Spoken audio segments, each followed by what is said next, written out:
मला तुम्हा लोकांचा बचाव करायचे, पण तुम्ही लोक स्वतः आपली मदत करू शकत नाही. ओळखलं मला? मी तुमची दोस्त अँटीबायोटिक. गेल्या अनेक वर्षांपासून तुम्हाला रोगमुक्त करत आले, पण वाटतं मी तुमचे खूप सारे आजार बरे करू शकणार नाही, कारण तुम्ही माझा दुरुपयोग केला आहे. माहिती करून घ्यायचे कसे ते हे बघा.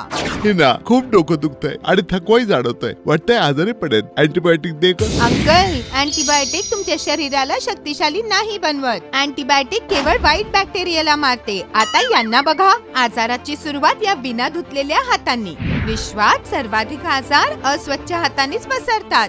हा, स्वच्छ असतील तर आम्ही तुम्हाला आजारी पाडू शकणार नाही. तेव्हा तुम्हाला अँटीबायोटिक खायची गरज नाही भासणार. जर तुम्हाला वाटतं की माझा प्रभाव टिकून राहावा, तर अँटीबायोटिक्स तेव्हाच घ्या जेव्हा डॉक्टर घ्यायला सांगतील, आणि डोस पूर्ण घ्या. हात स्वच्छ ठेवा, स्वस्थ राहा, तेव्हाच अँटीबायोटिक्सचे सेवन कमी करावे लागेल.